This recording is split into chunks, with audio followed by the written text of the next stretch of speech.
Good morning. I assume no one's watching it, but that's okay. Let's get that link going.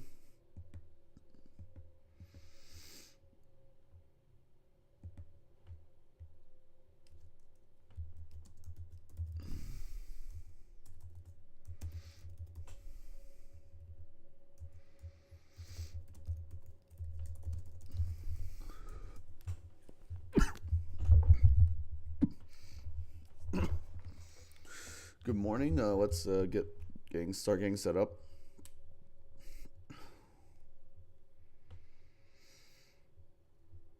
Let me pull this up here, just so I can see a chat once people start joining. If my phone will fucking load. Thank you. Maybe.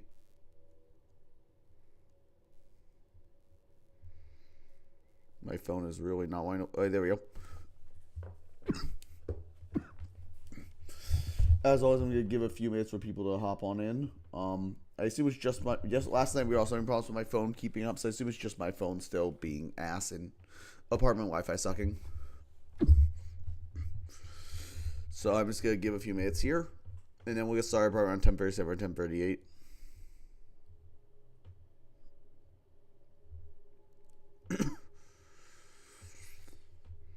So I'm actually starting to make progress. I think there's only, after this set of 20, there's only like 30 games left or so. So obviously, like, I will, obviously more are going to come in, but we are getting closer to catching up, which obviously I'm never actually going to catch up because there's so many freaking pool games. But especially as we get into the second week, a lot more people start playing faster. I mean, they'll start like playing their games later, but that's okay. So we're going to give until like 10:38 and then I'll get going. I see at least one person in the chat. Welcome. Or in the stream. Welcome. Yep. So as usual, we're just going to give a few minutes for people to hop in here. Hope whoever that is, that one person watching so far is having a good morning. I sure am. I didn't sleep in that much. I woke up around 9, but that's not terrible for me. And just started doing some stuff, waking up, etc. Probably go do some other things today, maybe get a haircut. I really need it. So hope whatever y'all have planned for today goes well for you as well.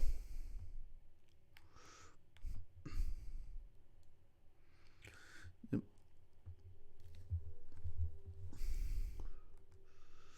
yes, I know like doing the inconsistent streams, I guess, isn't great for viewership, but I don't really care. So I'll get through the game so like people can watch the VODs if they want. Like, at the end of the day, I'm not really pushing this channel like I am with my main channel and stuff. Well, I'm not even pushing my main channel. Really, I probably should be, but whatever. Considering, like, I'm trying to, put a lot more videos up there with the upload Wi-Fi weeks and stuff. But anyway, we're just going to give it 1 or 2 more minutes, and then we'll get going.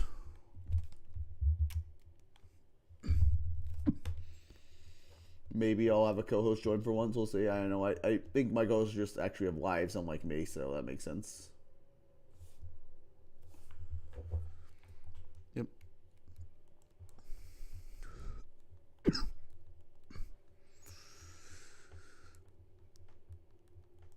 Let's just keep going.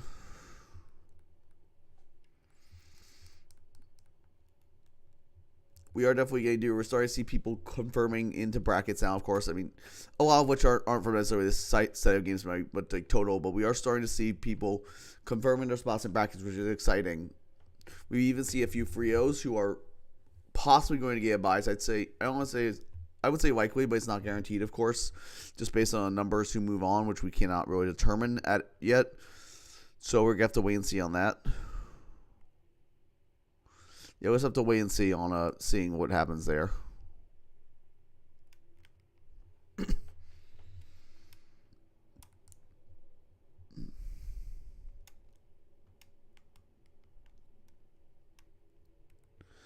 Yep. Okay. Sorry if I'm a little out of it. I'm still waking up a little bit, but I just wanted to get going on this.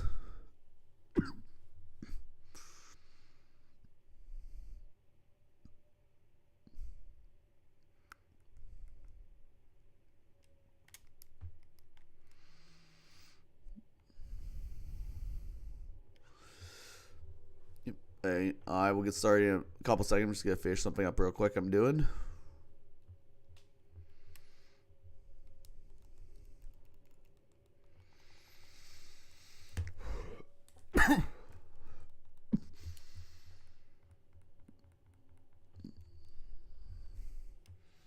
Okay, and let's just get into the games, I guess. We'll start with our first matchup between Noisy and Noble.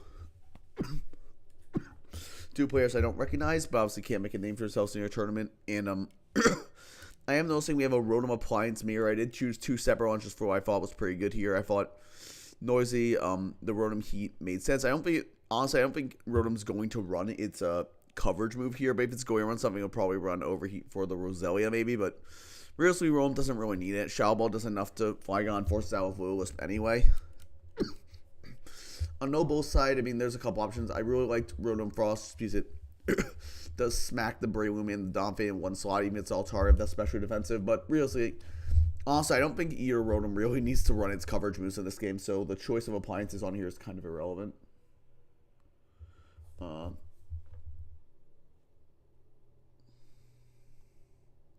Sorry, I just got a spam text. Anyway, in terms of our Pokemon, Noble Starmie looks pretty decent here. Empoleon has a pretty good check to it, but Empoleon does not have Roost this gen. And Empoleon getting low is pretty likely to happen because of, his Rotom, Lucario, and Flygon. We also see it's also an Empoleon mirror. Coop, I'm not going to go Rotom fan unless I actually think it's a viable bring. I prefer to choose things that are actually viable. Yes, we also see the Empoleon mirror. Funnily enough, I think Noises and Empoleon could do a lot of work here with like a Agility or a Pataya set. Not much really wants to take it on. If it gets to +2, it also resists all of Lucario's priority. The only way that takes on Noisy's Empoleon if it's offensive is Noble's own Empoleon.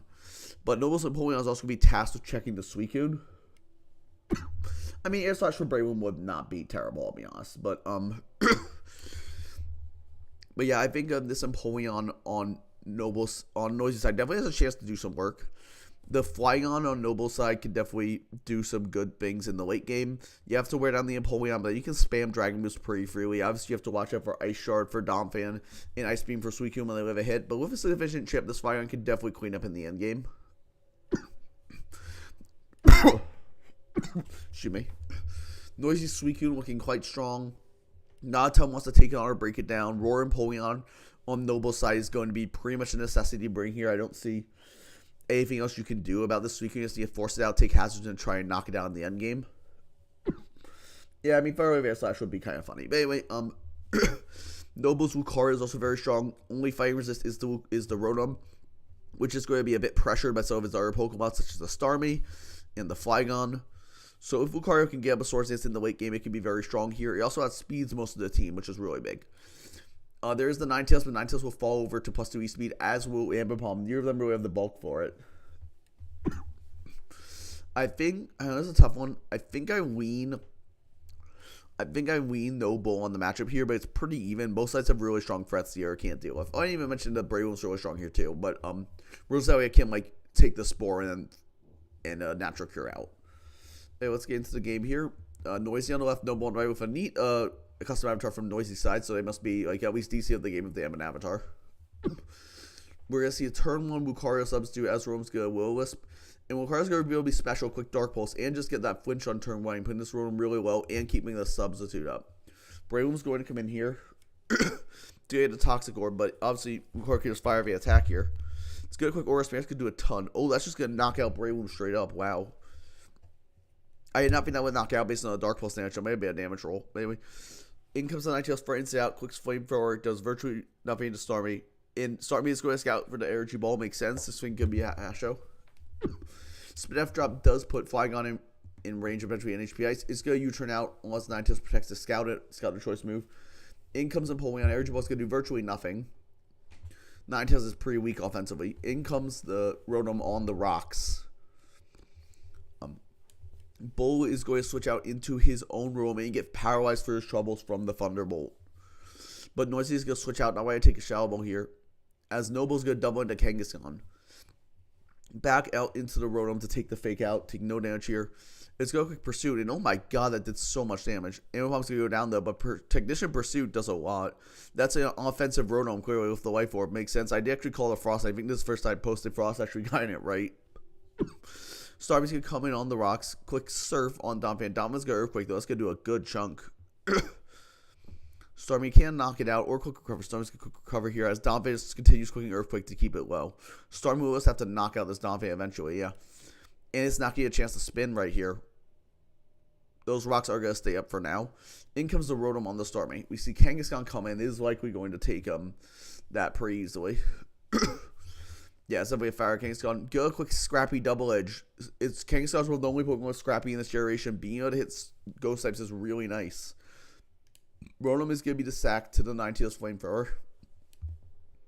As Kangaskhan is in range, it's probably special items pretty well. Ninetales is going to protect as Flying is just going to lock into Earthquake. Ninetales is going to go down to this Earthquake. What's Noisy's last Pokemon? He's Empoleon. Empoleon is Shuckle Berry. Makes sense. It's a good quick boosting move. It is good agility as I predicted on preview. But Scarf Flygon does outspeed plus... Wait. Yeah, Scarf Flygon outspeeds plus 2 Empoleon, right? Scarf Flygon hits 492. Empoleon hits 480. Flygon obviously just runs max here for the Ninetales. So that's he needed... Noisy needed the Flygon to not be riding max speed, but it makes a lot of sense to run max speed here. So I get why it's not. Okay. So yeah, very dominant win by Noble. Obviously that Dark Pulse flinch on Rotom was allowed Lucario to do a lot of work, but it didn't really come back in later, so getting the chip on Rotom definitely helped. Oh yeah, Endeavor Sturdy Donphan is work, but honestly I've seen like Endeavor Custap Donphan. That's a fine set, Coop. But yeah, it's a very dominant win from Noble. I mean, what else to say? This is a pretty basic game, nothing too crazy. I like to protect on Ninetales as Scout for choice moves. The Pursuit, Ambipom doing a ton into this more offensive Rotom variant in this matchup. But yeah, just pretty dominant win from Noble here. Just keeping his advantage, maintaining momentum throughout the game, just getting off attacks where he needed to. So going for Noble, I believe that puts him up to 1-0. Let's get into our second game. Okay, on to game 2. We do have, on the left, Wildverse, on the right, Cakerik. I believe Cakerik is already 2-0 going to, so he has locked his place in brackets. I believe Wild is your 0-0 or 0-1. I think he's 0-0. So Cakerik is going to this game looking to get a bye. His differential is pretty good from what I remember, so if he gets a big win here, he can almost guaranteed secure a bye, assuming we have buys. And then, Wild also looking to, I think, get his first win here. So looking at the matchup, Infernape goes insane. The only real check is Donphan, and Donphan's going to get worn down by stuff like Shaman, and even switching into Aerodactyl, because Donphan is also the primary Aerodactyl check. Empoleon can take on Aerodactyl, but catching a straight Earthquake will do a lot to it. The Shaman looks not great here, though, with Muck, Arcanine, Zapdos. So that thing is probably be a more defensive variant, made to take on Sceptile, more bulky to take on Zapdos with some sort of Leech Seed set.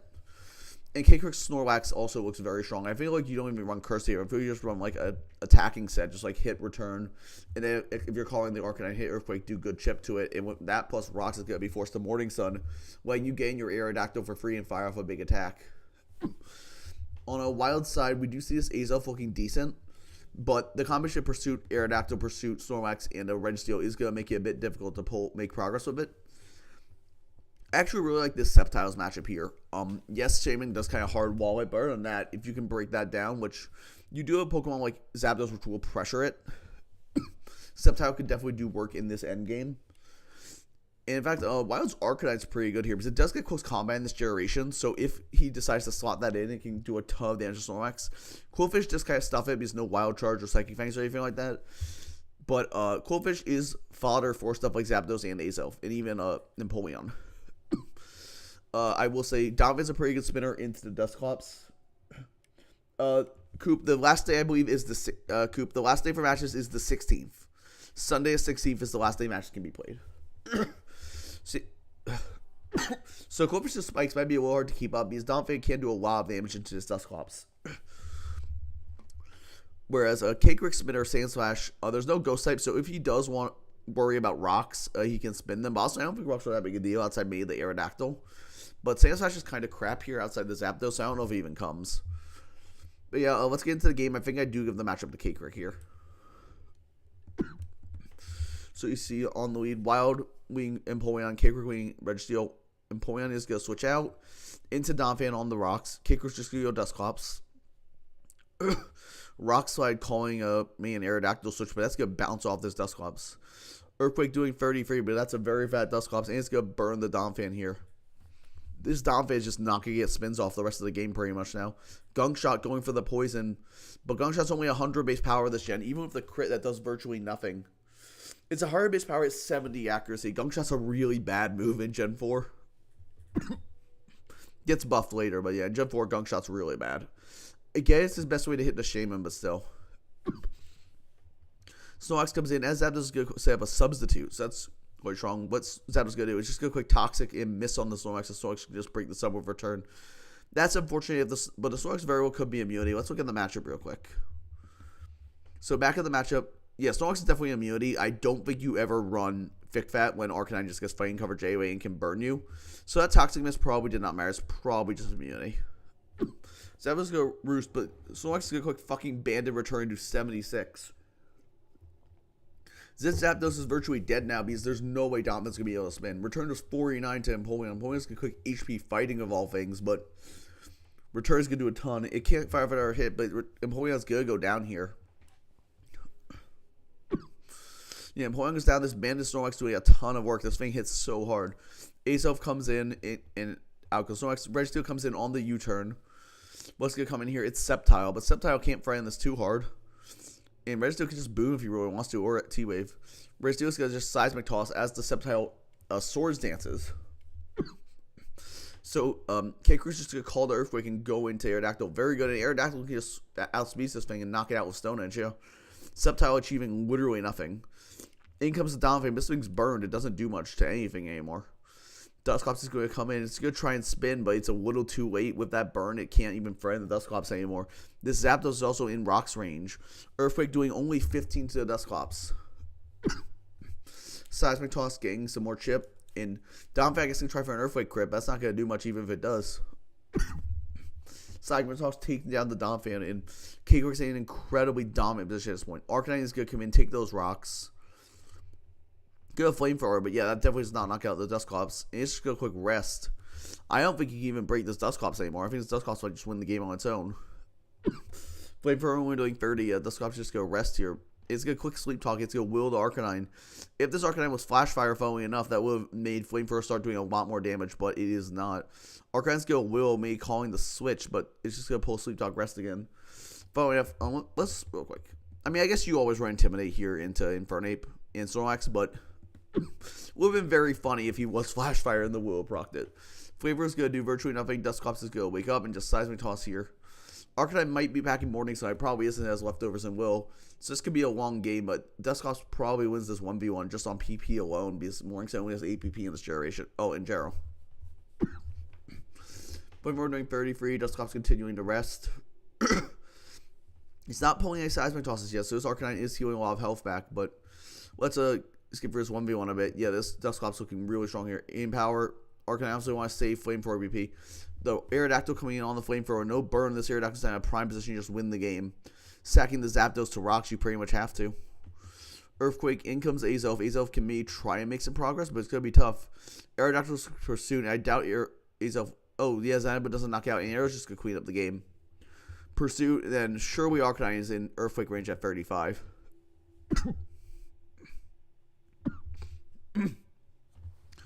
Extremely dominant 6-0 win for K-Krick. This puts his differential super high, I believe. Like, it's like 3-0 plus 13 or something crazy like that. So if we do have buys, K-Krick is almost definitely guaranteed to get by this point. Incredibly dominant win.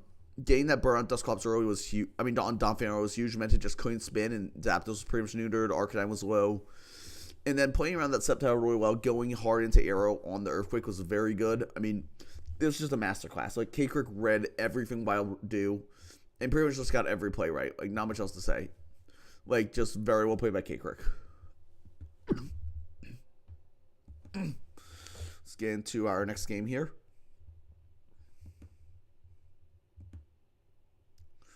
So here we have, on the left, we have Chris Reed. On the right, we have Gochidius. Chris Reed is a very solid DBP player. We've played a few times in the format. He is always done quite well.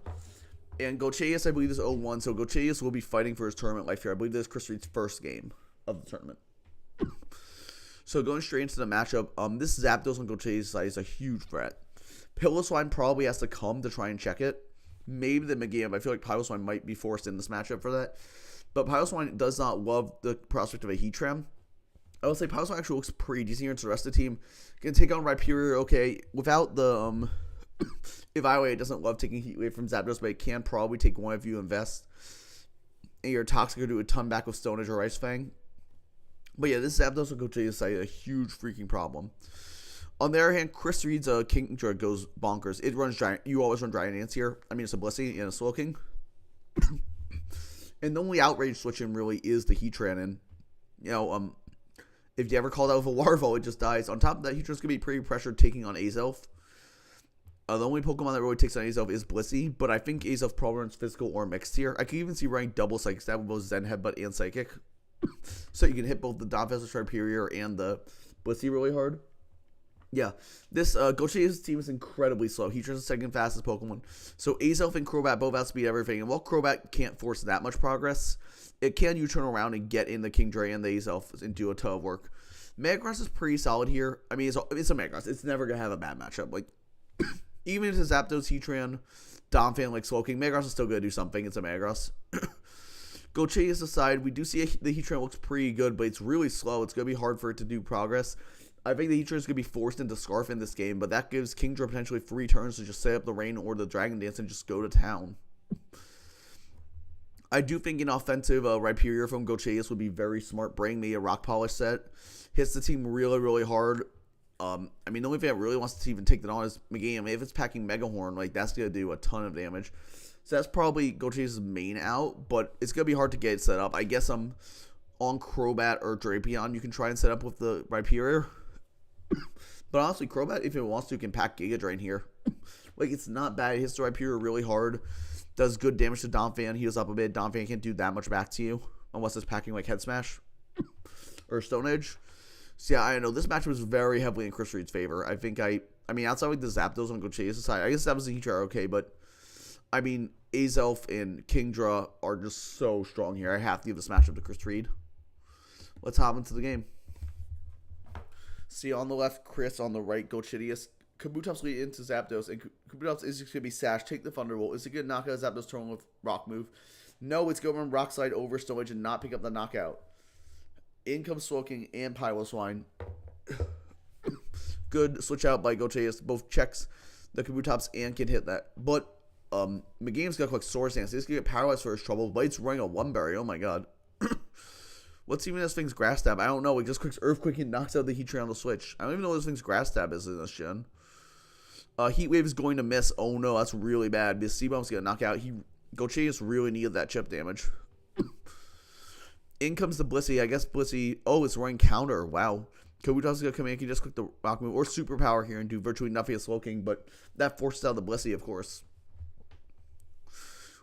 Losing an X Scissor from Kabutops just gets some chip. Thunder Wave on the Slowking, but and that's Slowking just knock it out with the attack, or it's just going to slack off here.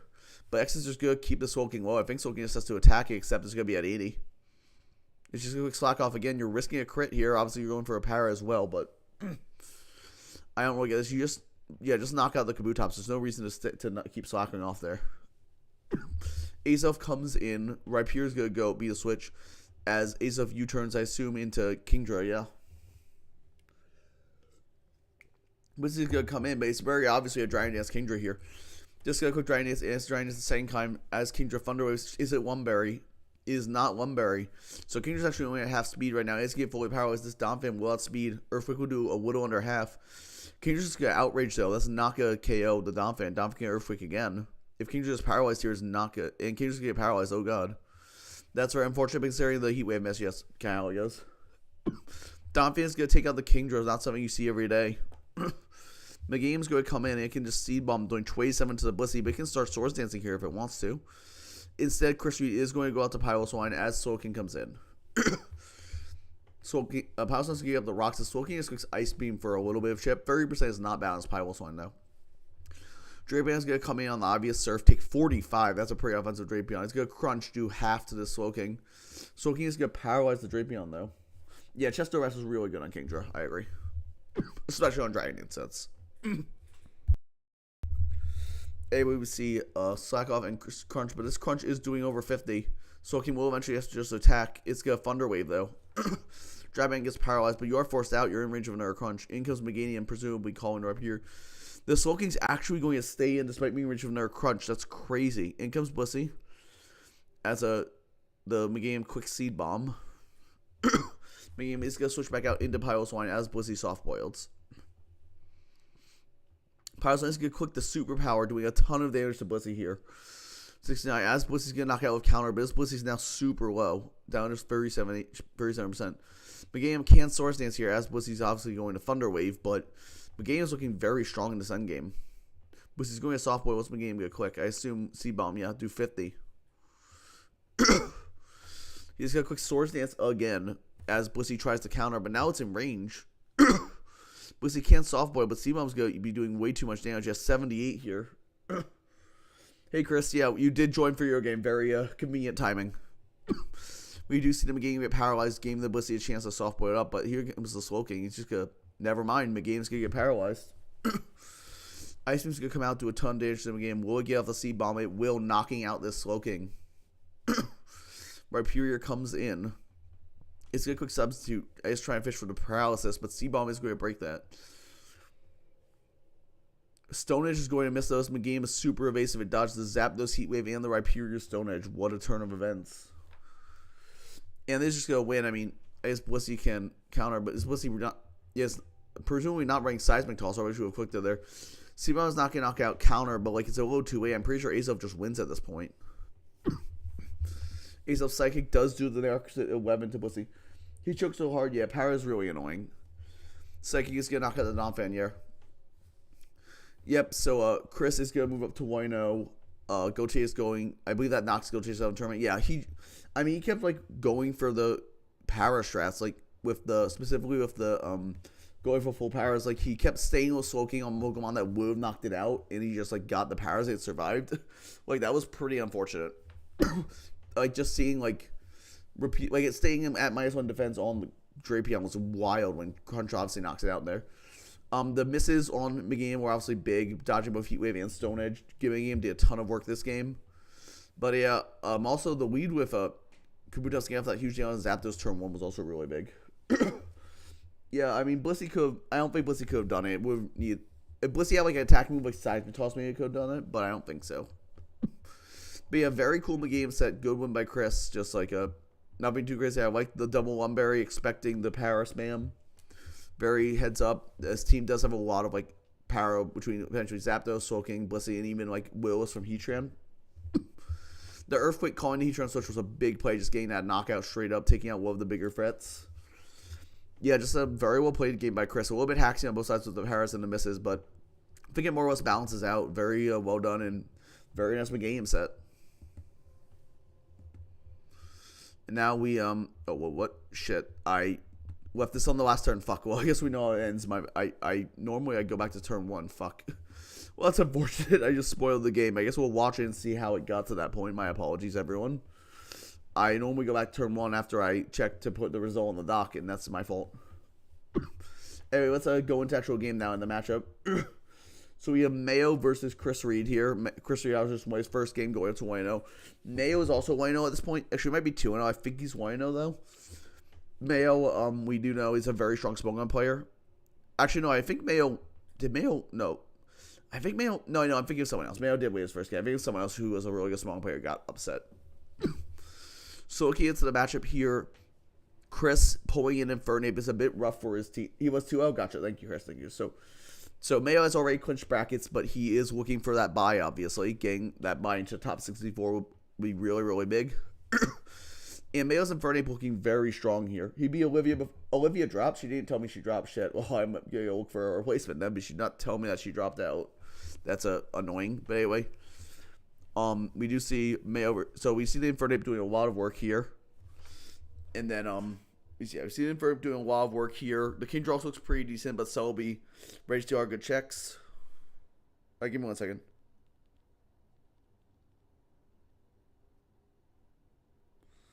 I'll be 1 second.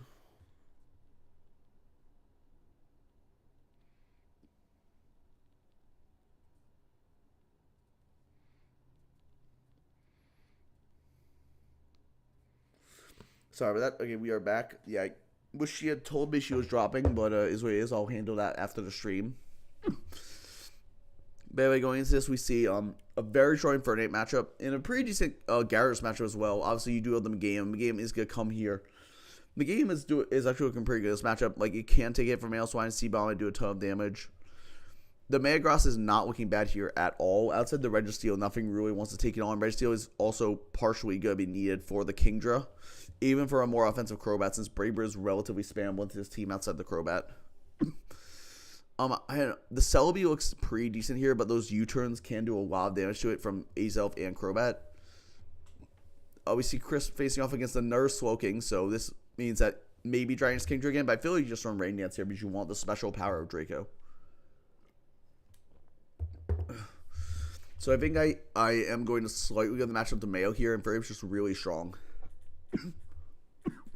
It's this team, but obviously Chris has some very good Pokemon here too. So let's get into the game. Mayo versus Chris. Mayo on the left, Chris on the right. We see Registeel leading versus Azelf. Azelf just going to U-turn out turn 1. As Registeel clicks T-Wave, Piloswine going to come in on that. Yeah, they're going to trade rocks here. Earthquake doing 64, so White Orb Piloswine, but another Pokemon running counter. Holy shit. Counter Registeel knocks it out. Metagross is going to knock out the Registeel with Earthquake. In comes Infernape on the Metagross. Double into Gyarados. On the Kingdra switch. Fair enough. And Kingdra obviously might be forced out of Fear of Outrage. Yeah, Metagross comes back in. What's Gyarados go quick? It's just go Dragon Dance here. Earthquake, but Metagross is Shucka. Is it good fire for Thunder Punch? It is, but Gyarados is Wakan. Is the Metagross packing Bullet Punch? It presumably is not. Albeit I don't think it'll knock down. Azelf is coming on the Earthquake, and it is Scarf. Very good play by Chris there. In comes Slowking, obviously knowing that Azelf is choiced. And Slowking's going to click Trick Room. Wow, Surf is offensive. It's going to knock out the Metagross. It's a White Orb Trick Room Slowking. Drapion is going to come in here. Surf's going to do a ton, though. Oh my god, that just KOs. That's a very offensive Drapion. Kingdra's going to come in, but does Kingdra take a Psychic here? Presumably it does, since Mayo's going to switch out to Muck as Kingdra Dragon Dances. Muck is just going to boom, take out the Kingdra. Mayo's in a very strong position here. Crobat's going to come out Chris's side, as Slowking is the bring in from Mayo. Taunt so he cannot recover or anything. Or Trick Room, yep. And in comes the Azelf. But it's going to quick Surf. Yeah, that's going to knock out Azelf from 76. That's just the end of the game. Crobat can't win this on its own, I think. Crobat's going to Brave Bird, but Slowking's natural bulk is going to allow it to tank it, and Surf will just knock out Crobat. So, wow. This Life Orb Trick Room Slowking just doing so much work in this game. Yeah, you shouldn't have let Kingdra take the boom. That was really rough. Kingdra was very strong in this end game. But yeah, so I know, pretty simple game. Just that Trick Room Slowking putting in overtime here, knocking out. I mean, I think it KO'd 3 Pokemon. I think it KO'd the Piloswine, the Drapion, and the Crobat, and the Azelf. Yeah, Slowking did a ton of work. Life Orb Piloswine is pretty interesting. I do like it. This team gets good damage on Registeel. If it wasn't a counter, you would have cleanly to it KO'd it. Shucka, T-Punch, Metagross is pretty smart for Gyarados, but it was working with Wakan because it usually runs Wakan in draft. And Scarf Azelf lead very smart. I like that a lot. It covers just pretty much everything. But yeah, letting the Kingdra take the boom kind of, unfortunately, kind of ended the game, because Kingdra was probably your main win condition left. But yeah, pretty basic game. Just that Slowking doing, I mean, God's work out here. Okay, now, well, thankfully so I guess we saw the end result early by accident, but yeah, we saw how it got there. Let's go to game number 5. So we have Fate versus Ruby. Fate is a longtime draft player, owner of a league called SDL. I've seen him around. He's played in some pretty decent big name leagues like Trick House. Pretty solid player. Yeah, for Slowking's quite solid. Especially for its price, it's quite solid. So you see Fate versus Ruby. I believe Ruby is already 1-0 going into this game, if I remember correctly. So they are looking to clinch their bracket spot. We see a Starmie Gliscor mirror, which is interesting. First up, first thing I'm noticing is that Fate's Starmie looks very, very strong here. The one thing is you have to watch out for a couple Pursuit Trappers and the Meganium. But Colbert allows you to use a game like Gliscor on the Drapion or Breloom on the Snorlax. And getting Breloom in on the Snorlax here is actually huge. Nothing really wants to take like a superpower. I guess Gliscor, but even then you can spore that. I can see just like a really offensive Braylon with Superpower doing a lot of work, maybe some speed on it to try and catch a no-speed Meganium and just do huge damage, or even a Swords Dance set with like Brick Break or something just for consistent damage. You do have to watch out for Starmie Revenging, though, is the big thing. And Drapion, but I don't know if Drapion can fit Poison move. I probably can fit a Poison move on that here. It's actually triple me. I didn't even notice it's Starmie, Gliscor, and Drapion. Very funny. On the Heatran on face side doesn't look amazing here. Like, it's fine, but Snorlax is a pretty solid check to it. But if you can wear out Snorlax, Heatran does do work. You have to watch out about being revenged by Starmie, Gliscor, or Drapion, though. I can definitely say maybe a Scarf Heatran doing something if you can just eliminate the Snorlax. And to be fair, you do have Braylon, which is one of the better Pokemon at just straight up eliminating Snorlax with its huge attack stat and ability to poison heal up. I will say Fate's Gliscor looks really strong here offensively. The only real switch into Earthquake is his own Gliscor in the game, but both of those go down pretty easily to a +2 Ice Fang. I could see like a Dual Dance Gliscor doing really well. If you get some agility, Earthquake can do a ton to Starmie too. But overall, I think I think I have to give this matchup to Fate here, but I'd say it's relatively even. I mean, as expected from a mirror, you know, it's both sides are going to have some similar Pokemon, make it kind of hard to evaluate. So let's go into the game. We have Fate on the left and Ruby on the right. Gliscor and Heatran. This is going to force out the Heatran as Fate goes into his own Gliscor, and Ruby's just going to taunt. Ruby's Gliscor is going to quick Stealth Rock, and Fate's Gliscor, if he has Stealth Rock, cannot get it up. It's just going to U-turn out into the Starmie. Ruby's going to go into their own Starmie. Surf's going to do 40. That's the offensive Starmie with the Surf, and probably offensive move. It's Wakan Starmie, and it's going to live the Thunderbolt. Life Orb Thunderbolt not KOing. That might be a bulkier Starmie on Ruby's side. And Ruby's Starmie is going to knock out Fate Starmie with its Thunderbolt. Wiki clicking its own Thunderbolt into Meganium. Interesting prep. We see Leech Seed from Meganium onto Heatran starting to get some good chip on it. Heatran is going to go for Lava Plume, knock out this Starmie. Ruby is going to bring in Magnezone, though, quick to HP ground, and we did see that Heatran was leftover, so we know it does not have a Shaka Berry. That is definitely Scarf Magnezone as well, based on that. Braum's just going to C-Bomb as the Meganium comes in. Meganium's going to reflect, and the Superpower is going to bounce off due to that. That's going to put Ruby in a very strong position, as not only is the Reflect Up, Braum is also at -1, so going to be forced out. Hidden Power from Meganium, not sure what type that is, but it hits. We don't really know if it's Cookie. I'm curious. Let's look at the match and see if we can intuit what Meganium's Hidden Power type is. I mean, I think honestly it could be HP Flying because you can Earthquake these two, and HP Flying allows you to hit Braum really hard, which is big, and Braum is a pretty big threat here, so it could be HP Flying for all I know. Flamethrower on the Scissor switch in, which is going to heal this up. It's going to get a bit of health back with the Leech Seed. It's just going to U-turn out, though. This Wiki with Flamethrower Thunderbolt doing a lot of work. 47 to this Magnezone, but Magnezone is just going to be able to knock it out if Wiki stays in. Gliscor is going to come out on presumably the Thunderbolt. No, Magnezone's just going to boom. That's a very physically defensive Gliscor, only taking 42 from boom there. Ruby's Gliscor is going to Ice Fang, as Fate's Gliscor is going to taunt. Based on this, I presume he is a speed tie. They're both running your max speed or 0 speed, or unless they're like randomly running the same amount. And Ruby's Gliscor is going to Ice Fang into the Braum. Braum is going to heal up a bit. Switching out to Wiki, as Gliscor is just going to Ice Fang again. Wiki is now going to range of Earthquake, very free quick from the Gliscor. What is Fate going to bring in? Fate's going to bring in his Braum here. Ice Fang from Gliscor, going to do some chip, and Braum is going to Spore. So that's going to put this Gliscor out of commission for a while, but Braum can't do that much to it. The game's going to come in. We do see a Superpower from Braum do 44. Another one probably won't knock out based on that. So it's going to be forced down to Drapion. The game just click Reflect again. Or just Hidden Power. It's definitely like HP Flying if he's cooking it there. Drapion going at Swords Dance, but Meganium can Earthquake do a ton of damage. What is Drapion going to quick here? It's going to quick the Crunch that will knock out the Meganium. Ruby is going to bring in Scizor, though. Scarf U-turn gets this Drapion very low, and the next one will knock out. Crunch into the Gliscor. Gliscor is the sack of choice since he is asleep, but the Scarf Scizor looking very strong in this endgame. We see a lot of Scarf Scizor all tournament. I think it makes a lot of sense into Starmie, also into Braum. You do a good chip with U-turn. It's just a quick Iron Head knocking out the Drapion there. I presume you want to stay in. And in comes the Gliscor, but Iron Head with Scarf is just going to knock that out. And Braum at 45 is definitely in range. Is it running Mach Punch? It is not.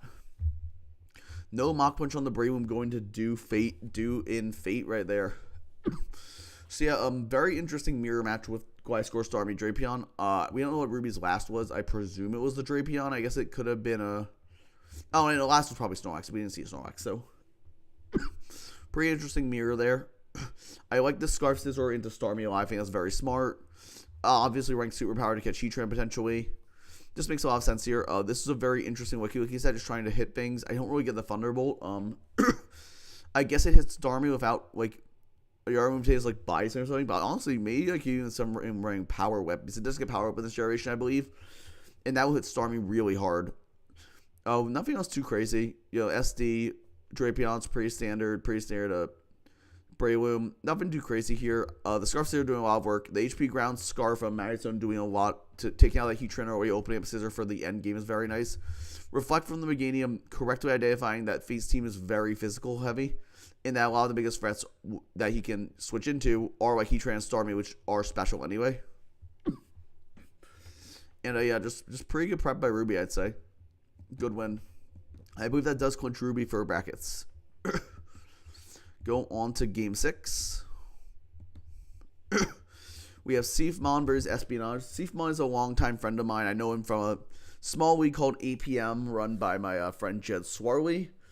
It's a very old league. I think they ran a season recently, but they hadn't run a season for like 3 or 4 years before that. And Seafmon, he's a very well-known player. He's a DPL player.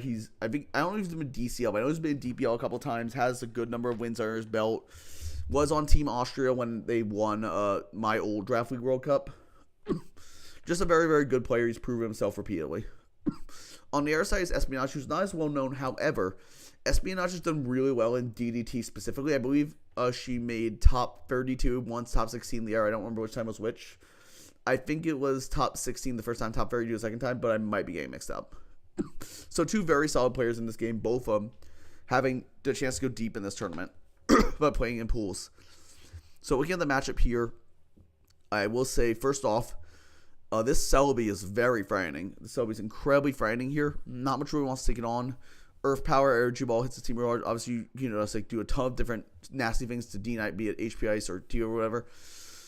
This Crest is looking a little frustrating to deal with. However, it's going to be hard-pressed to deal with all of Celebi, Gengar, and Metagross, and Snorlax. So, yes, Crest can maybe do something with Calm Mind, but it's going to be rough. Could you see like a bulkier T-Wave spreading set working too? Hitmontop is pretty important here. Switches into Snorlax, Intimidate to keep its curses down if it does start doing that. Miltank is also actually very strong in this matchup. I think like a physically defensive Miltank with maybe some bulk to take on Gengar's hits could do really well. But you also have a Swampert, which is not a bad Gengar check if it runs with Doughberry. The Dragonite looking very solid with Steel-type Metagross. Obviously, Metagross can take a hit and knock it back out of Ice Punch, but Metagross is going to get chipped in this game. And Magzone can maybe trap it. Even if Magzone can't KO the Registeel, it can get in range of Dragonite, which is the important part. In fact, I think Metagross might consider running Shed Shell just so it can stay healthy for the Dragonite specifically. Seafmon's, honestly, these four Pokemon aren't great. I can maybe see Electivire doing something, but his Cross Chop is not bad here, but I don't know. Crest kind of shits on it. We also see his Dusknoir down on Espionage's team, going to pretty much prevent Hitmonchan from ever spinning unless it runs Foresight. But Hitmonchan is kind of a rough Pokemon anyway. It's pretty bad in this matchup. So if Rocks go over on Espionage's side, they're probably staying up. Espionage does have Hitmontop, which obviously cannot like spin into Gengar without Foresight, but Hitmontop also is just a better Pokemon like me and Sucker Punches the Gengar. But he does have to watch out for Willis from the Gengar, of course. I don't know. I think this is a pretty even matchup. Maybe slightly leaning Espionage because of the power of D-Knight here. Let's get in the game. So you see Seafmon leading off Metagross and Espionage leading off Cress. Cress is just going to paralyze the Metagross turn 1 as it gets up rocks. Magzone is going to come in as Metagross goes toxic. What is this Magzone going to do? Is Metagross now trapped? It is going to reveal the Magnemize as Magzone is fully paralyzed. It's probably an Earthquake. Thunderbolt does 54. What's Magzone going to hit with? Yeah, Magnezone is running Earthquake as a coverage for Metagross is running Earthquake as a coverage for Magzone. It's just going to go down. This opens up Dragonite insanely well. Swampert Electivire comes down on Swampert, and it's a fatter stage. Just running Seismic Toss. Interesting. So it'll be a very free switching on Swampert, but Espionage is going to get their rocks up. And Selby's just going to Nasty Paw as the Crest comes in. What's Selby going to click? He's going to click Nasty Paw again. As Crest, I presume he's going to T-Wave, yeah. Yes, Selby can get rid of the T-Wave by switching, but obviously, like, you are not going to. And that is presumably HP Bug Cresselia. Giga Drain going to do a good chunk. But it's even at +4, it's only doing 40. HP Bug again. Giga Drain's going to get the Crest very low, but this Cresselia isn't rich of HP Bug. He's going to be forced out here. Very nice Crest prep. And Crest is going to Moonlight up, but what can Electivire do into this thing? I presume it's going to have Toxic or Taunt. Electivire gets Taunt today, I learned, so that's going to help keep the Crest a little bit lower. I would genuinely did not know Electivire got Taunt. That's interesting. So it's more of a Stall Breaker set here. Cycling Taunt onto the Swampert. Electivire switching out to Gengar on presumably an Earthquake. Yep. Gengar gets in for free. Gengar's going to Focus Blast, not knock out the Swampert. What's Swampert going to do? And Waterfall's going to knock out the Gengar. That's probably a more offensive Swampert that just knocks out from 88. Selby's going to come in, quick Giga Drain, and knock out the Swampert. And what's going to come in here on Espionage's side? Crest back in. It does frighten the HP Bug, as we've seen. But I think it's just going to Moonlight. Yes, it's going to Moonlight here. Electivire back in, can't quick Taunt. Crest probably just going to attack, I guess. Psychic doing 32. Evire quicking Seismic Toss. That's doing virtually nothing yet. Less than a quarter. Crest is just going to probably quick Psychic again as Snorlax comes in. With the Crest taunted is maybe a good opportunity for Snorlax to do something. We'll see. Swallow comes in. Is still Snorlax going to curse? It is going to start cursing. Is Swallow running Haze, though? It's going to quick Encore, right? Swallow gets Encore this early. I always forget this Pokemon gets Encore in such an early gen. And this Snorlax is going to be forced out. In comes Seafmon revealing his last Pokemon, Quillfish, as Snorlax just gets Sludge Bomb for a bit of chip. Free Magazine switch in, but Quillfish is going to paralyze it. Doesn't mean they use the Scarf. In comes the Electivire. What's Magazine going to quick? Thunderbolt. Give me Electivire speed boost. Not that it really matters on this set. Does Electivire have a move? It does have Earthquake. However, the Magazine was Shucka. So it wasn't even a Scarf. The Magazine was just faster than the Metagross naturally. It's a slower Metagross. And Shucka means they can take the Earthquake from Metagross, then get the Magnetize and then knock out Thunderbolt. I like that a lot. I've seen stuff like Air Balloon Magnetize on Pokemon before. Shucka Magnetize makes a lot of sense. Magazine just going to boom here, taking down the Electivire.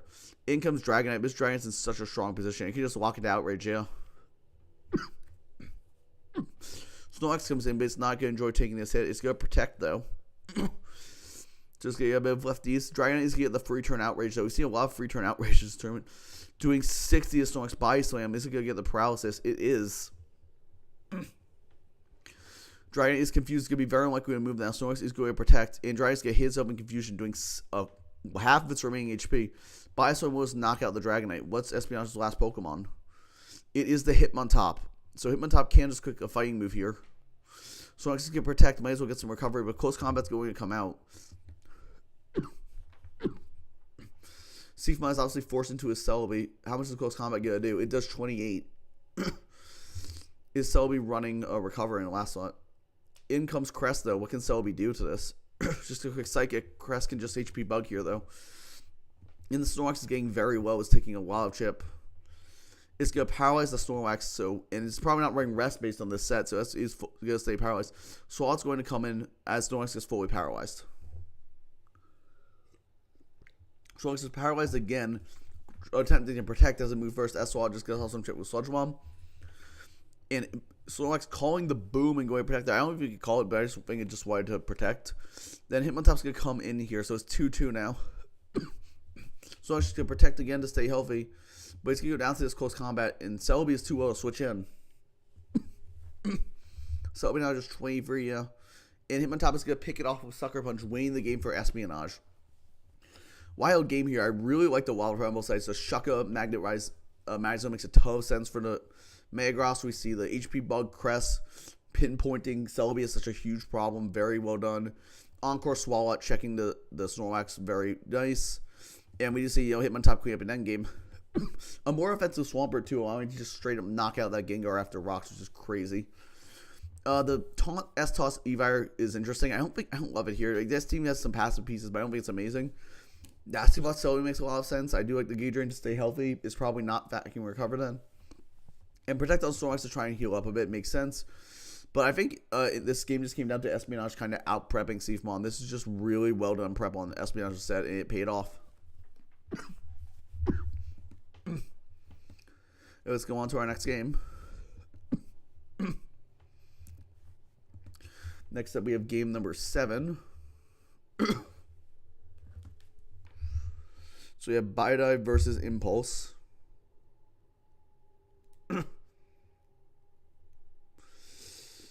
So we do see, I believe Impulse is 1-0 so far. I believe Bidai is 0. I think they might be a 1 actually. I think they're a 1. So Bidai fighting for their tournament life, and Impulse looking to clinch a bracket spot. Bidai with this incredibly fat team here on the left. It's looking okay. Infernape is very strong here. Specifically, like Nasty Paw Infernape is really difficult for his team to deal with. Or even like Mixed Life Orb. In fact, Mixed Life Orb is probably better with like Fire Blast, Grass Knot, Close Combat, stuff like that. There's very little Bidai can do about it. I can see maybe a Scarf Diglett just trying to revenge Infernape, but Infernape can always pack Mach Punch or Vacuum Wave to deal a ton to that. Shaman is looking pretty solid here as well. Obviously, there's a Zapdos that kind of checks it, but Zapdos is prone to Spadef drops, but pressure is going to prevent Shaman from clicking it too frequently. We do see Bidai's bulk is looking quite good here, though. Zapdos is difficult for Impulse to break down. As is Clefable outside the Infernape. I can even see a Chople Clefable is trying to bait the close combat, run Psychic to knock it out. I know, but this Infernape is just so strong here. I think I do win Bidai, but their bulk is very strong into Impulse, but Impulse definitely just has a lot she can work with. So yeah, pretty even matchup, I'd say. Let's get into it. Bidai on the left, Impulse on the right. We just lead the Infernape. Switch out as the Milotic leads. In comes the Shaman on the Hippowdon. Hippo is going to be forced right back out here into Breloom. As Shaman's going to succeed for 36. Breloom's going to take Sand and presumably get off its Toxic Orbia. Is Shaman packing the Air Slash? Breloom is going to outspeed the Shaman in Quick Spore. That's a very slow Shaman, a very fast Breloom. Shaman can't just heal off the Spore by switching out, though. Yeah, just going to do that. In comes Gyarados. But he's going to Facade. Do a good chunk to his Gyarados, though. Even at -1, it was 39. Wow. This is a very offensive Breloom. Then Gyarados is going to quick return, doing 38 into Milotic. That's not bad damage. Gyarados is going to be forced back out into Shaman. As Milo's just going to recover here.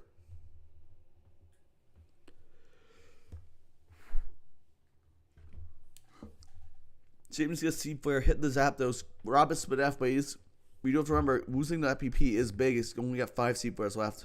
Zapdos is going to Heat Wave as Shaman's going to quick H-Hit and Power. And that crit's going to knock out Zapdos to Sand. That's huge. That was not super effective Hit and Power. Wow. Zapdos going down is gigantic for Impulse. Breloom's going to Spore the Nidoqueen switching. And now in comes Gyarados to get that Intimidate. Breloom's probably Facade, or just a quick Leech Seed. Never mind. That's going to chip this Gyarados even further. Gyarados we now know is in Facade range. Switching out to Shaman, this Facade's going to do a lot. Or just going hard Hippo. Hippo is going to switch out into Breloom as Shaman clicks Rest. Very smart versus the stall team. And Shaman can just switch out and alleviate that sleep. Yeah, in comes Gyarados to Intimidate again. This up from Breloom is going to knock it out there. Infernape comes in, wants to switch. It is Hippo. Infernape is going to fire off a Will-O-Wisp, chipping down this Hippo for out the game. In comes Cloyster. I can spin here.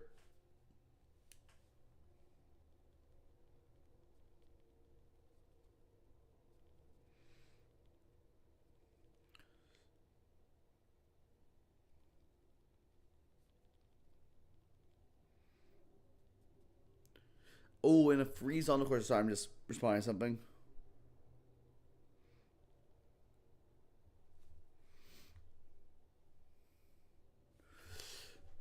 And then we do see, obviously, the freeze on force is really big. And boom on course is going to knock out the Milotic here. In comes Infernape on the Breloom. Breloom's going to be forced out into Fortress, just sacking it because it's frozen anyway. Flare-Blitz is just going to KO that.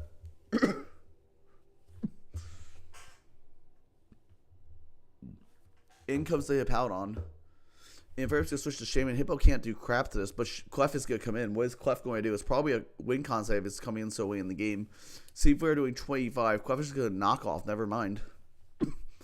That gets rid of Shaman's lefties, but with the rest natural crit, it probably won't matter. Aromatherapy waking up the Nidoqueen is huge. Ice Beam's going to do a little bit into Shaman.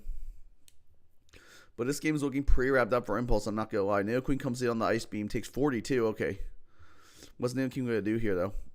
In comes Hippo. I presume Nidoqueen's Nidoqueen superpower? Or it's got Thief. Oh my god. Nidoqueen, no item. Nidoqueen stealing Hippo's lefties. Insane tech by Impulse. In comes the Banna as the last Pokemon. Banna's going to taunt, preventing Hippowdon from clicking Slack off. And Hippowdon's going to get very low now from the Willow. Especially without its lefties anymore. Nightshade's just going to knock it out. Impulse in a very dominant position here. Clef is going to come in, and Banna is going to taunt it. It's going to click knockoff, get a crit. That's still going to do virtually nothing.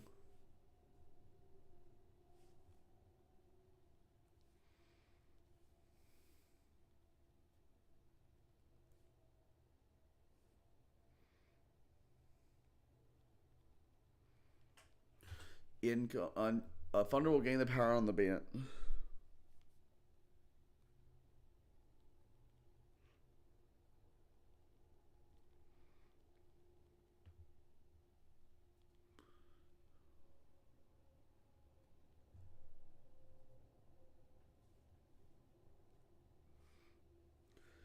Yep. And then we see in Infernus knockout of Close Combat, and this Brave Woman is going to go down the Fire Blitz here. Brave Woman not packing Mach Punch in the 4th slot. And that is going to be game 4 Scarcity. For Impulse. Sorry I got distracted. I was trying to handle the whole replacement situation. But, yeah, just very good prep from Impulse. We see the Taunt Bayonet, obviously the Boom Cloister forcing progress, the Aromatherapy Shaman, using Gyarados to just intimidate the Brain repeatedly. Just very good prep by Impulse. I think Bidet's prep was fine too, but like just Impulse shows just how you beat down a fat team like this. Very, very well done. Let's get into our next game here.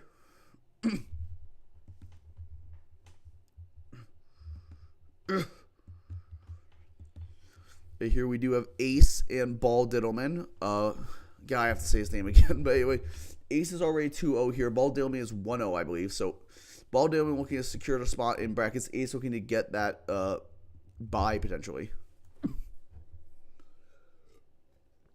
First thing I'm noticing is Ball Diddleman's Raikou is very frightening here. The only electric switch in is Jolteon.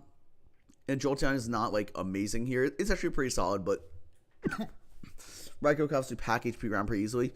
You do have to watch out for Snorlax, because Snorlax is just naturally very fat and can Earthquake you. But Raikou is looking very strong. On top of that, D-Knight's looking pretty good here. You just need to chip down the Blastoise and the Metagross a bit, and then Outrage goes to town. The Kingdra on Ace's side, however, looks fantastic. Water Resist, Celebi, and Blastoise. Blastoise can get worn down by Metagross anyway, because it's the primary Metagross check. And Signal Beam smokes that Celebi really hard. Doesn't necessarily OHKO, but it's a lot of damage. The Metagross on Ace's side also looking quite solid. Steelix probably has to come for it, but Steelix is fodder for Kingdra. We will see both Blastoises and no Spinbucker on either side, so we're probably going to be able to get rid of hazards on both sides of this game.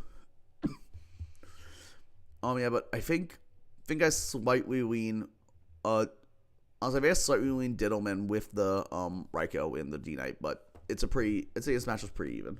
Let's get right into the game. So you see Ace lead Uxie, Diddleman lead Rocks. Steelix are just gonna trade Rocks here. And Steelix just gonna boom. That is going to knock out Blastoise. I don't think that crit matters, so that means this Ace cannot spin these Rocks anymore. Signal Beam is gonna confuse the Machamp, and Jordan's gonna switch out Uxie. What's the Machamp gonna do? He's just gonna payback, doing a ton of damage here.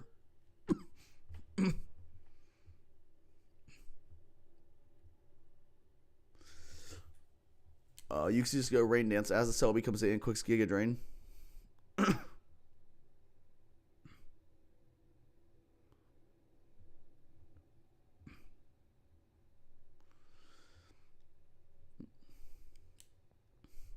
And then Kingdra's just gonna knock out Celebi. And it's gonna Draco Meteor. Not do much to Blastoise. What's Blastoise gonna do back? It's just gonna spin the Rocks here. Makes sense.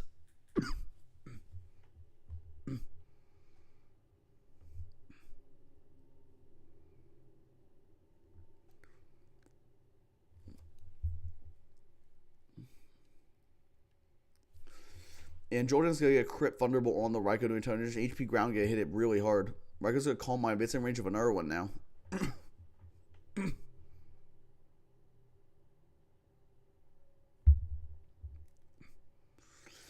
In comes the Dragon, but he's going to get paralyzed. Oh no. And it's going to get fully paralyzed as it tries to E-Speed. Jordan gets to take it out. This is real unfortunate. Ace is just getting very, very lucky in this game. Jolteon's going to Thunderbolt into Machamp. Machamp is going to go down, but he's just going to forfeit. Yeah, this Jolteon just wins the game here pretty much. There's nothing Doman can do. That's just pretty unfortunate. I mean, I think he's got, I mean, with the paras and the crits and stuff, that was just unfortunate. Catching the Blasters with the explosion crit really didn't really matter. Yeah. And King Drogo's Jolteon is very strong into Dillman's team. Sorry, I wasn't that on there on that. I was just responding to something about the replacement. Anyway, we do see Ace pick up a big 5-0 win, almost definitely clinching a bye, assuming we have any. Right. Game 9, we have two very strong players. We have the Smogon DPP Cup winner, Venga versus DT1 top 4 Gorex. So two very, very strong players. Both can make deep runs in this tournament for sure. Going into the matchup, I noticed that Venga's Brave One looks really strong here. Outside Azelf, not much really wants to... Well, nothing really wants to switch into it in general. Azelf can revenge it, Zapdos can come in, but Zapdos is pretty hard stuff by a combination of Registeel and Gliscor and T-Tar. In fact, Venga's T-Tar looks really good once Swampert gets worn down, and Gengar and Brave One can't do that. Snorlax is a good Gengar check, though, as is Drapion. On Gork's side, Azelf is not bad here. Obviously, you have to deal with T-Tar, but like, you can run Cobra HP fighting and deal with it pretty decently there. And and then, like, unless Gengar Scarf, you can kind of go to town after. Yeah, I don't know. Sorry, I'm getting a little tired, everyone. There's been a lot of games, but, I know I used a lot this morning, but anyway, we're just going to get into it. I think this matchup is pretty even anyway. Maybe we Venga because of the T-Tar.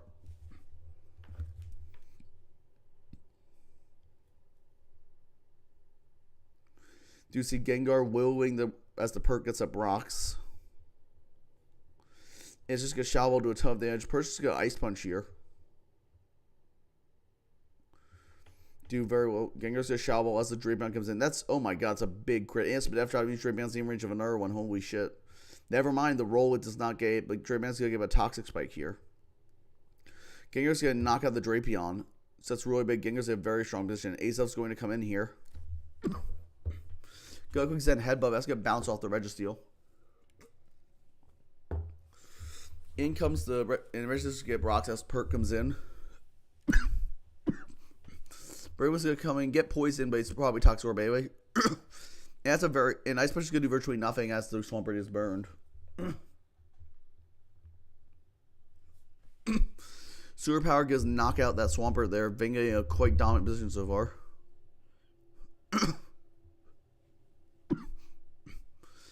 Blaziken is going to Flare Blitz as this Gliscor takes a ton of damage, but that is definitely Banded, so it's forced out here. Gliscor just Roost.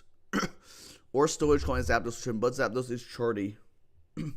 Gliscor is a Swords Dance once Zapdos is going to click. It's just going to Roost, so this Storage could do a lot, but I don't think he'll Oko straight up unless it gets a higher roll. No, 92, Zapdos going to knock it out. Yes, HP Ice, however, the Zapdos is really low now. Gengar comes in and clicks Shadow Ball. Snorlax is a pretty safe bet to bring in here. It's going to get Lilist. Is it running Lumberry? It is running Rostberry. Oh my god, what attacking Crunch is going to knock out. You do not see Rostberry. I usually see one, but I guess he wanted to cover in case something else. Yeah, Superpower is going to knock out the Snorlax though. Free Blaziken to click Flare Blitz here. Mach Punch Rayon getting some chip though, and Flare Blitz is going to do a ton. Obviously not going to bring him, but it might knock out Blaziken back. No, Blaziken was on a tiny bit. In comes Slowbro, Blaziken's in Rocks range. She just has to Flare Blitz here. It's got Thunder Punch actually. It's not even choice. Big crit that knocks out Slowbro, but I don't think Azelf can do this on its own. In comes Azelf and in comes Registeel. Azelf definitely can't knock us out. Registeel can just boom and lock up the game. Azelf is going to trick a Scarf to the Registeel. As Registeel clicks Toxic, this I guess does force the Registeel out. Or it can just stay in and just keep putting Toxic as Azelf takes the damage, yeah. And we're just going to see, I mean, Zamis doesn't matter, yeah. Azelf's going to do it on Toxic, so a 2-0 win by Venga. Unfortunate hacks in the Gengar Drapion sequence, but I think it was just pretty well played by Venga in general. Just kind of pushing his advantage. We did see Rossberry Snorlax was very cool. I like that, but other than that, just pretty basic prep on both sides. Outside that, and just a Venga game. Lucky in the Gengar Drapion sequence, and just riding that to his win. So going for Venga. I believe this is your 1-0 or 2-0 for him. So we went to our last game of this stream.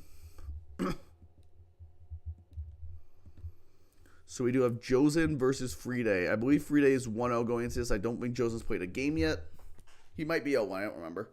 Let's go over the matchup real quick, though.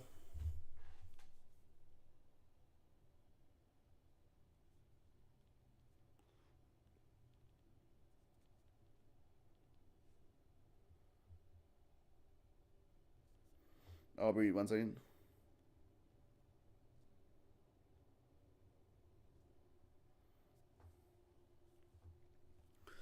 Hey, so for our last game of the day, we do have Josen versus Friday.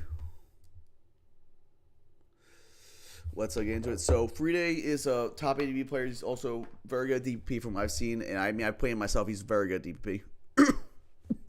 So a quick matchup overview. We see Suicune and 2 Grass Type Pixies. Josen's Zapdos looking decent here, but Friday does have a lot to break the Zapdos, but he can wear it down. I think it's something like a Taunt Heatran could help a lot. The spikes from Frostlass could be actually no Spin Blocker, and Fortress just Oko's Foster Gyro Ball, so I don't think Josen's gonna be able to keep hazards very easily. Whereas Friday will, because Donphan into Mismag. Obviously, Mismag doesn't like taking Assurance or Stone Edge, but he can Lil it. And then other than that, I mean, it's a pretty basic matchup. I think both Suicunes are kind of meh here. I think Josen's is a little better, but Steve Flare Shaman obviously is a big threat to it. Yeah, pretty even matchup. I'd say maybe leading Friday. Let's get into it. I'm going to get a little tired, sorry. Nidoking lead into Suicune. We're just going to surf turn 1 as Nidoking gets up a Toxic Spike. It's going to switch out into the Shaman. So in comes the Celebi. What's Shaman go quick? Just go quick Leech Seed. Okay, good play by Josen there. Celebi's going to Psychic. Not only just 44 to Shaman, even with a Life Orb. And Shaman's going to presumably Hand Power Bug. Celebi is now very low. Dies to the next Life Orb hit. He is going to switch. In comes the Frostlass as Shaman just synthesizes. Frostlass is going to quick Ice Beam as the Heatran comes in. Heatran looking very scary now. He's just going to get rocks as the Frost is going to reveal HP, presumably ground, doing 65 to the Heatran. Heatran's going to be forced out into Fortress. Frostdust going to Shallow Ball. I don't want to get the Shallow Ball. It's really risky when Heatran resists Ghost. Anyway, Frost is going to taunt, so Fortress cannot spike here. Goku Ice Beams for some more chip. It's a very fat Fortress, but Gyro Ball's going to knock it out. So Fortress is definitely spin later. In comes the Zapdos. Although I guess he doesn't even need to spin. Anyway, Zapdos going to quick Agility, so it's a more offensive variant here. Just going to quick Hand Power, knock out the Nidoking, presumably HP Ice, but it could be HP Ground even. In comes the Shaman. Zapdos is going to quick Heat Wave, so it's probably HP Ground there. It's just going to Leech Seed on this Zapdos. Shaman can now just spam Synthesis, or just go Heatran and get some health back on the Heat Wave. Makes sense. Gets a Flash Fire, which is probably not going to matter, because I assume he's just going to switch back out of Shaman. As a Celebi's going to come in and be sacked. And Fortress is going to come in here. Zapdos bringing back in on the Fortress, and obviously firing it. Zapdos going to T-Bolt, but that's not going to knock out the Fortress. Fortress is going to boom. No, it's packing freaking Light Screen. That's a new one. Light Screen Fortress. I don't think I've ever seen that before. Vulnerable doing virtually nothing to Shaman here. Sneasel's going to come in hard. What's Shaman going to click? Presumably Leech Seed? Yeah, so Sneasel, fair enough calling that. But I don't see Sneasel being able to do much work anyway. Fortress comes out. I guess Sneasel can knock it out with Low Kick, yeah, but the Sneasel's getting very low. It only has one more switch in. Heatran comes in, reveals to be Scarf. Flamethrower is knocking out the Sneasel. This is a free opportunity for Suicune, but Shaman just kind of stuffs it no matter what. Yeah, out comes the Shaman. Ice Beam does hit the Shaman, does 51, so Shaman cannot necessarily synth up on it. It's risking getting frozen or just a higher roll. Miltank comes in, but Shaman is presumably just going to Synthesis. Yeah, Suicune does not well risk the grass move.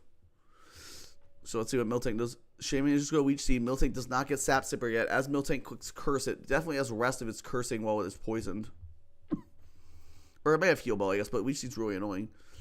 In comes Mismagius as, Miltank reveals rest. I'm presuming it's Scrappy. It's probably Thick Fat for the Heatran, so I don't know if we can touch this Mismag. It is asleep, it is going to get taunted, so if it was running Sleep Talk, can't click it.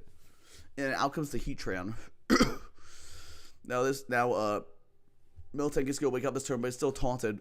Out into Mismag, just going to take a hit, take an Earthquake, and continue getting Leech Seed recovery. Taunt Mismag, forgetting that, not realizing that the Miltank was already taunted, and is revealing to be Scrappy, so Bison's going to do a good chip. Xiaobo is doing nothing here. I'm not sure why Free Day is making these plays. The Mismag is going to get paralyzed. I'm very confused here. Miltank is going to quick rest as Mismagius is going to get paralyzed. This Leech Seed is doing work, and Mismag is going to get paralyzed again. Miltank's going to stay asleep. Mismag is finally going to taunt here, so it's going to get that off. This Miltank is looking very frightening, though. Shaman is going to come in as a Miltank is just going to Body Slam, get 30% off. What's Shaman going to quick here? Presumably Seed Flare, I guess? It's going to Seed Flare, but it's going to miss the Miltank because Body Slam's going to do another 30. It's going to paralyze the Shaman, meaning it's going to be forced out eventually with the Natural Cure. Presumably here, yeah. Into the Heatran, and Miltank just getting a crit Body Slam, doing a ton of damage there. Obviously, I feel you have... no, he's just go out to Mismagius on the Lucky Earthquake. Yep, and this Miltank is getting a little low. Now, Mismag can't taunt it, potentially, but Miltank's faster because of the paralysis. Oh, no, Miltank's going to curse again. I feel like you have to rest there, because now you're taunted, you're going to get worn down by this Leech Seed. Yeah, I don't know if I agree with that play. The Body Slam is going to knock out the Mismagius. That's a huge crit. Shaman's going to come in, though. This thing is that Seaflare's going to hit this time, do 30. Body Slam's going to do a ton. It paralyzes again. Oh, my God. This Miltank is just paralyzing everything. The taunts get into, so Miltank can rest now. Shaman is forced out with the Natural Cure, but Miltank can just rest up. Heatran's going to get some health back again. This Miltank is just trying to carry his team. Explosion is just going to boom, doing 40, getting that Miltank lower. The last Pokemon is Suicune. Suicune is going to start Calm Minding, taking advantage of Miltank being asleep. And then Suicune is going to protect as Miltank Body Slams, yeah. Continuing to get that Leech Seed recovery here. Suicune is going to Calm Mind again. What's Miltank going to click? It's going to click Body Slam. Paralyzing the Suicune. This Body Slam is just paralyzing everything. Oh my God. So Suicune's at +2 now. Body Slam again, doing 39. Suicune is presumably just going to Calm Mind again, yeah. Protect, get some more lefties, and Leech Seed. Then Body Slam is going to do more damage. Suicune's going to continue Calm Mind. You know, it's getting so healthy. Why is this Miltank not clicking Rest? I mean, I guess you're risking a Surf, but you're taking so much chip. Yeah, I think Suicune just wins the end game. Yeah, Body Slam again, but Zapdos is going to bounce off the Suicune at +5 Surf, and then, yeah, so Frieda's just going to win with his Suicune. Very well positioned around that Miltank. That was a big threat. Yeah, a very good win by Frieda's. Playing very well, getting up the hazards early, ensuring they could not be gotten rid of. I guess Joseph didn't even bring a spinner at all. Yeah, no Dom fans. That made the hazards very strong. So, yeah, good win for Frieda on the back of just playing around that Miltank beautifully and then winning a Suicune. Good job. We're going to call it a day there in case you guys can't tell me I'm a little tired from this stream, so I'll be back later. But